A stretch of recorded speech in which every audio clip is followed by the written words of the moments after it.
भगवान ने जब इस मनुष्य तन का निर्माण किया, जैसे निर्माण किया तो मनुष्य के लिए, क्योंकि ये 84 लाख योनियों में सबसे सर्वश्रेष्ठ तन है, इसलिए इस तन के लिए सबसे पहले तो ज्ञान दिया और समस्त जो मनुष्य के पुरुषार्थ हैं उनको दिया।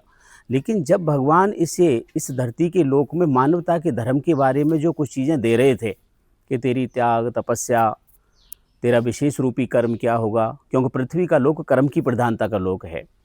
तो भगवान ने अपने हाथों से एक चीज़ छोड़ दी और अपने पैरों के नीचे दबा ली और मनुष्य को पृथ्वी के लोक में भेज दिया।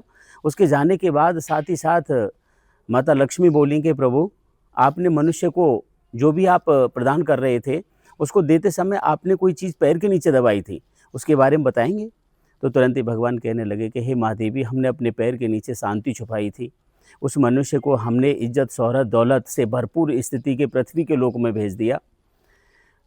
वो यदि अपने देह धर्म का पालन करते हुए, कर्म की प्रधानता को धारण करते हुए, यदि वो हमारे चरणों का, परमात्मा के चरणों का अनुयायी बनता है, तो अवश्य ही उसे परम शांति प्राप्त होगी, क्योंकि उसकी जो शांति है वो हमने अपने चरणों में छुपाई हुई है।